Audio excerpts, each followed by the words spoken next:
Hello दोस्तों, आपके अपने YouTube चैनल शॉर्ट हैंड अड्डा में एक और नई वीडियो के साथ आपका स्वागत है। डिक्टेशन स्टार्ट होगा 5 सेकंड बाद।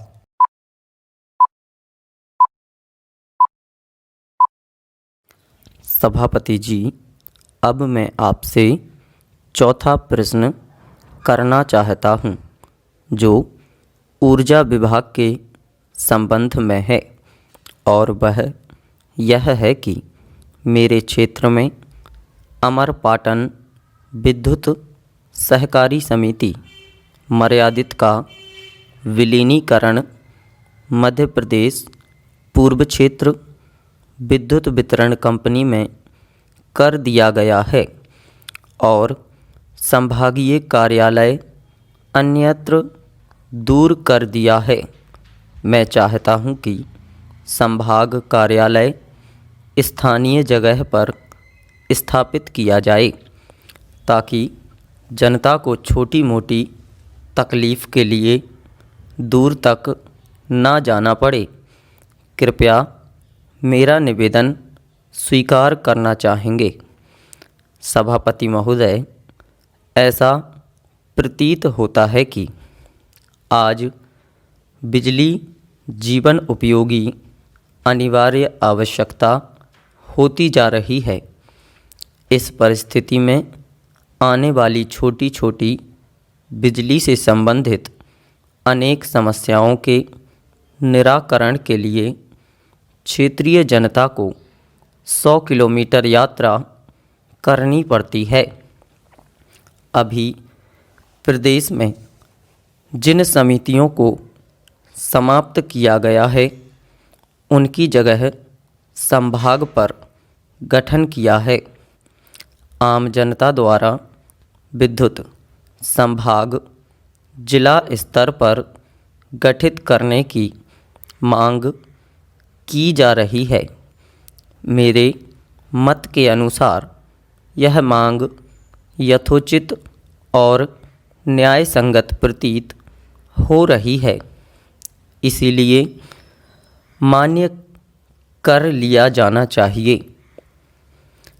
माननीय सभापति महोदय, मेरा पांचवा सवाल यह है कि मेरी क्षेत्रीय तहसील के अंतर्गत सुबह 7 बजे गांव के समीप नाले से मिट्टी खोदने गए थे, जहां पर खदान धसकने के कारण मिट्टी में दबने से एक साथ एक ही परिवार के 3 लोग दर्दनाक मौत का शिकार हो गए थे।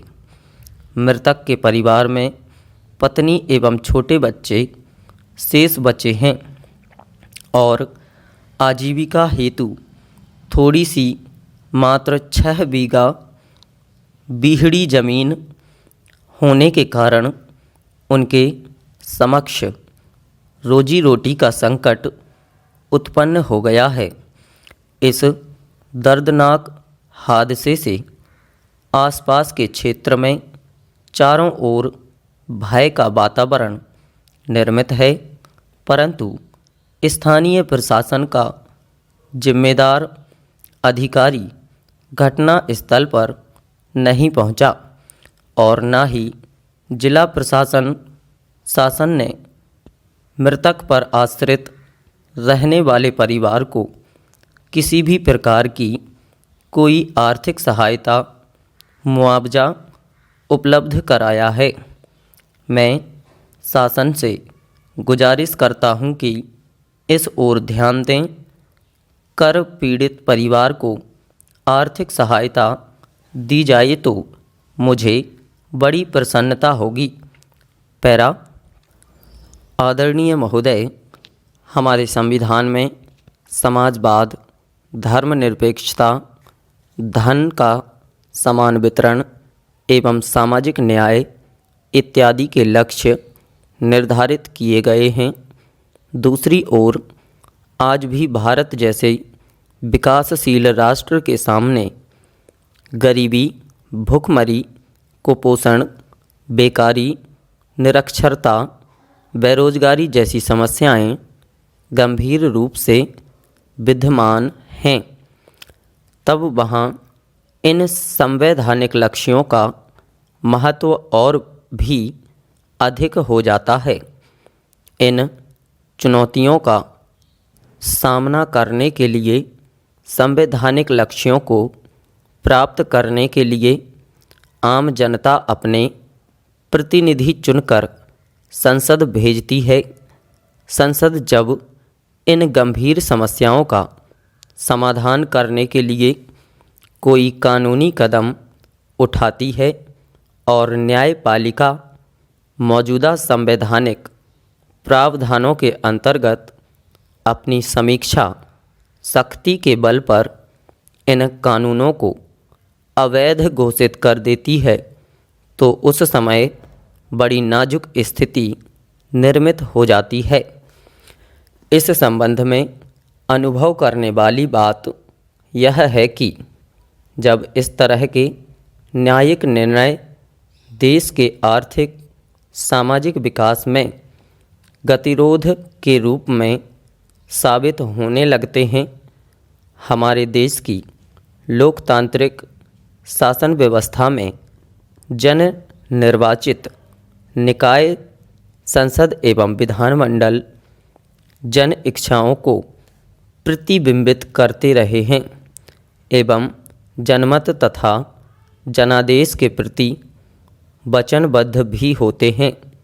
यहाँ प्रश्न उठता है कि जब जनाकांक्षाओं को प्रतिबिंबित करने वाली संसद द्वारा इन्हीं जनाकांक्षाओं की पूर्ति हेतु बनाए गए कानूनों को न्यायपालिका अवैध करार दे देती है, तब क्या न्यायपालिका की इस पुनरावलोकन शक्ति से जन इच्छाओं का अनादर नहीं होता है?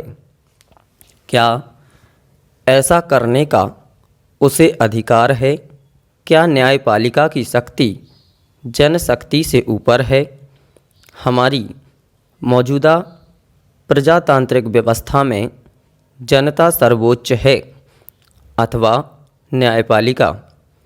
जब सारी शक्ति का विश्वास था कि भारतीय राजनीतिक व्यवस्था में संसद, जो कि जन निर्वाचित निकाय है, उसकी भूमिका प्रथम होनी चाहिए और न्यायपालिका की भूमिका गौड़। राजनीतिक व्यवस्था और न्यायपालिका की व्यवस्था में संवैधानिक व्यवस्था करना संभव नहीं हो पाता है। इस बात पर हमको विचार करना चाहिए।